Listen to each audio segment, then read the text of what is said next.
ఈరోజు జిల్లాలో ఏదైతే ఎస్ఐఆర్ నిర్వహిస్తున్నారో ఇందూరు జిల్లాలో దాంట్లో ప్రజలందరికీ కూడా ఎలక్షన్ కమిషన్ సూచించిన ప్రకారం కాకుండా ఒక వర్గం వారికి సంబంధించిన ఓట్లను కేవలం వాళ్ళు ఇచ్చిన సంతకం పెట్టింది, వాళ్ళు ఇచ్చిన కాగితాలు దాంతోనే పూర్తి చేస్తున్నారని చెప్పి పెద్ద ఎత్తున ఆరోపణలు వస్తున్నాయి. ముఖ్యంగా పర్టికులర్ మాక్లూరు ఏరియా, అలాగే బోధన్ ప్రాంతంలో, దాంతోపాటు డిచ్పల్లి, దర్పల్లి, సిరికొండ ప్రాంతంలో అర్బన్లలో అయితే చాలా ఘోరంగా ఉంది. డివిజన్ల పేరు తీసుకుంటే 41 కానీ, 45 కానీ, 26 కానీ, 46 కానీ, అలాగే మైనార్టీ ఏరియాలో ఎవరు కూడా వాస్తవంగా ఒక రేషన్ కార్డు కావాలన్నా, ఒక బ్యాంక్ అకౌంట్ కావాలన్నా, పిల్లల స్కూల్ సర్టిఫికేట్ కావాలన్నా, బర్త్ సర్టిఫికేట్ కావాలన్నా ఆధార్ లింక్ ఉంటుంది. కానీ సమాజంలో ఉన్న 80% మంది ఆధార్ ఇస్తారు, కానీ మిగతా ఉన్న 10-15% మంది మేము ఇవ్వము అని చెప్పి మొండికేయడం అనేది చాలా బాధాకరం. మ్యాపింగ్ ఏ విధంగా జరిగిందో అర్థం కాని పరిస్థితిలో ఉంది. ఇవాళ ఈ జిల్లాలో ఒక్క అన్యకాంత ఓటు అయితే దానికి బాధ్యత జిల్లా కలెక్టర్ వ్యవహరించాల్సి వస్తుంది. ఎలక్షన్ కమిషన్కి సంబంధించి ఇవాళ బిఎల్ఓలను నియమించారు. అంగన్వాడీ ఆశా వర్కర్లను, అంగన్వాడీ టీచర్లను పెట్టారు. అదే ఎలక్షన్ వస్తేనేమో పెద్ద ఈ మొత్తం ఒక్కొక్క పోలింగ్ బూత్కు 5 నుంచి 6 ఎంప్లాయీస్ను, స్టేట్ ఎంప్లాయీస్ను పెడతారు ఎలక్షన్ రోజు. మరి ఇప్పుడు ఆ స్టేట్ ఎంప్లాయీస్ ఎక్కడ పోయారు? ఈ బిఎల్ఓలో పెట్టిన ఈ ఆశా వర్కర్స్కు, అంగన్వాడీ వాళ్ళకు ఎలాంటిది లేదు. రేపు పొద్దున అక్కడ జరిగిన అవకతవకలు ఏమైనా జరిగితే వాళ్ళ ఉద్యోగాలు తీసేది లేదు, ఉంచేది లేదు. అది అంటే ఇక్కడ బాధ్యత అనేది మర్చిపోతున్నారు. అదే ఒక గవర్నమెంట్ ఎంప్లాయీని, టీచర్ని పెట్టినా, లేకపోతే ఇంకొక ఎలక్షన్ ఆఫీసర్, మనము ఎవరైతే పోలింగ్ ఆఫీసర్ కింద పీఓల కింద పెడతామో ఆ పోలింగ్ ఆఫీసర్ లెవెల్లో పెట్టుంటే ఇలా ఈ పార్పం లేదు.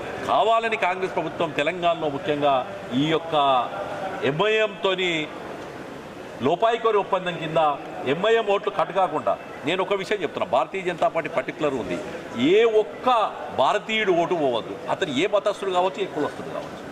కానీ అన్యకాంతమైన ఓట్లు ఉండదు. డబుల్ ఓట్లు ఉంటున్నాయి. ఇవాళ రూరల్ ఏరియాలో ఉంటుంది, అర్బన్ ఏరియాలో ఉంటుంది, లేదు బయట రాష్ట్రంలో ఉంటుంది, ఇక్కడికి ఏదో వస్తున్నారు. ఆదిలాబాద్ జిల్లాల వాళ్ళు ఉన్నారు, బైన్సా జిల్లాల వాళ్ళు ఉన్నారు, అలాగే ముదోలు ప్రాంతం నుంచి, బోకర్ పాటక్ నుంచి, నర్సీ దగ్గర నుంచి పెద్ద ఎత్తున ఈ జిల్లాలో ఓటర్ నమోదు జరుగుతుంది. కానీ ఇంకా పట్టించుకుంటలేదు యంత్రాంగం. ఈరోజు ఎట్లుంటుందంటే అదేదో పోలియో చుక్కలు వేసినట్టు ఊళ్ళలో కూర్చొని పోలియో చుక్కలు వేసిన పరిస్థితి ఉంది. ఆ బిఎల్ఓలకు అవగాహన లేదు పాపం. వాళ్ళని అని కూడా వేస్ట్.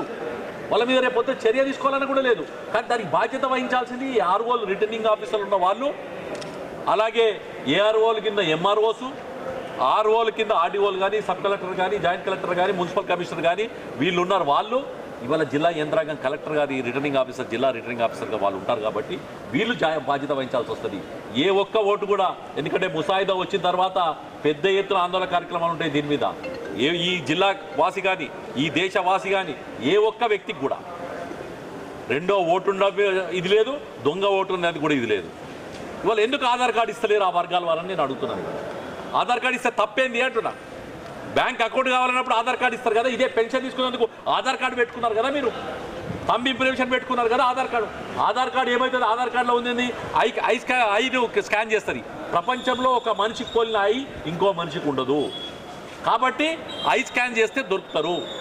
ఇవాళ ప్రపంచ దేశాలు, ముస్లిం కంట్రీస్ కూడా వాళ్ళ దేశంకి వెళ్తే, ఇప్పుడు మా వాళ్ళు ఎవరైనా దుబాయ్ పోయినా, ఖత్తర్ పోయినా, సౌదీ పోయినా, మా వాళ్ళు ఎవరైనా పోతే అక్కడ ఐ స్కాన్ చేసి వాడు ఏదైనా జైల్లో వాడు ఉన్నా, లేకపోతే అతని మీద కేసు ఉన్నా ఇమీడియట్లీ పట్టుకుంటారు అలా.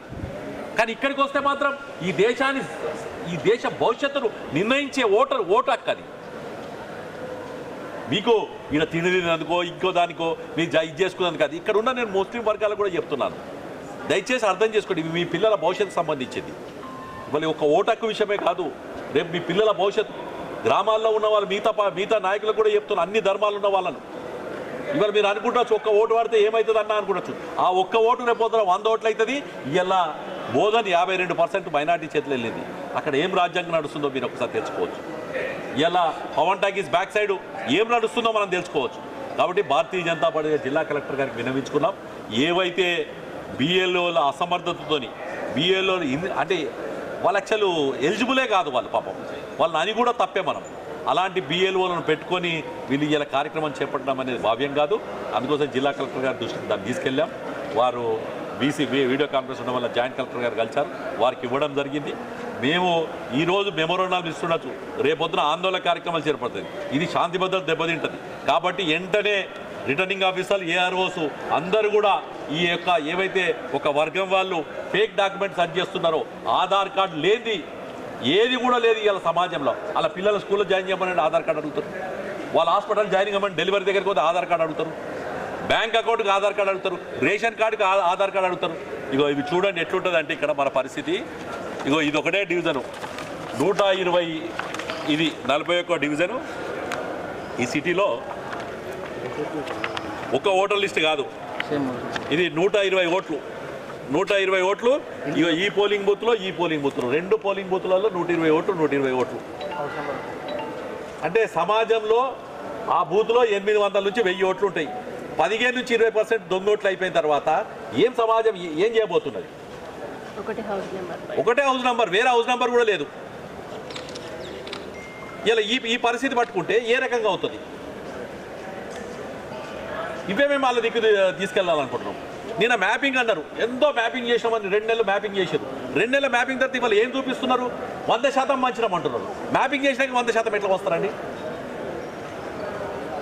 ఒక మైనార్టీ ఓట్లే కాదు, హిందూ ఓట్లు కూడా డబుల్ ఓట్లు ఉన్నాయి. రూరల్ ఉంటుంది, ఇక్కడ ఉంటుంది. ఆ ఓట్లు కూడా తీసే హక్కు ఉంది కదా. ఈ దేశంలో మామూలు పౌరుడి నుంచి భారత రాష్ట్రపతి వరకు కానీ ప్రధానమంత్రి వరకు ఎవరికైనా ఒకటే ఓటు ఉండే హక్కు ఉంది. రాజ్యాంగం కల్పించిన హక్కు అది. కాకుంటే ఇట్లా 120 ఓట్లు డూప్లికేషన్ ఆఫ్ ఓట్స్ ఒకటే ఇంటి నంబర్ మీద, ఇది ఏంది అని చెప్తున్నాను. ఇవాళ 41 డివిజన్లో ఇది ఉన్న పరిస్థితి ఏంది అని అడుగుతున్నాను. ఇతనికి ఇచ్చిన ఫాము ఈ ఇంటి నంబర్ మీద ఇచ్చారు, ఈ ఇంటి నంబర్ మీద ఇచ్చారు, 2 ఇంటి నంబర్ల మీద ఇచ్చారు. ఎదురుంగే కలెక్టరేట్కు 1/2 కిలోమీటర్ దూరం లేదు, 500 మీటర్ల దూరం లేదు. ఇది ఒక చిన్న ఎగ్జాంపుల్ ఇది. ఇట్లా 100 వేలు ఉన్నాయి. ఆ ఏరియాలో ఆ పవన్ టాకీస్, నటరా టాకీస్ వెనుక ఏరియాలో ఇంకెంత ఘోరంగా ఉందో పరిస్థితి వర్ణింత రంగంగా ఉన్నది. బిఎల్ఓలు ఓరిస్తలేరట, ఆ జగ బయట అంటున్నారట. అక్కడ ఎవరో కమిటీలు, మస్జిద్ కమిటీలు, ఇంకో కమిటీలు కూర్చుంటున్నాయట. మరి ఈ ఎస్ఐఆర్ పెట్టుకునే ఉద్దేశం ఏంది అన్న? ఇది రాజ్యాంగం కల్పించినాక కాబట్టి జిల్లా కలెక్టర్గా స్పందించాల్సిన అవసరం ఉంది. మేము కూడా భారతీయ జనతా పార్టీ తరఫున దీన్ని ఇంకా ఏ రకంగా తీసుకోవాలి. మేము పోతేనేమో అరెస్ట్ చేస్తున్నారు. నేను ఇవాళ జిల్లా కలెక్టర్ గారికి చెప్తున్నాను, మీరు స్పందించకపోతే మేమే వెళ్ళి కాలనీలలో కూర్చుంటాం. శాంతి భద్రత దెబ్బతింటే మీరే కారణమవుతారు. అరెస్ట్ చేసే కార్యక్రమాలు పెడితే మాత్రం ఒప్పుకునేది లేదు. రెండోది, ఈ ఓటర్ లిస్టు సరి చేయకుండా మీరు ముసాయిదా విడుదల చేసినప్పుడు మాత్రం కోట్ల కేసులతో పాటు మీ ఉద్యోగాలు కూడా పోతాయి. జాగ్రత్త అని చెప్తున్నా ఏ ఆర్ఓలకు ధన్యవాదాలు.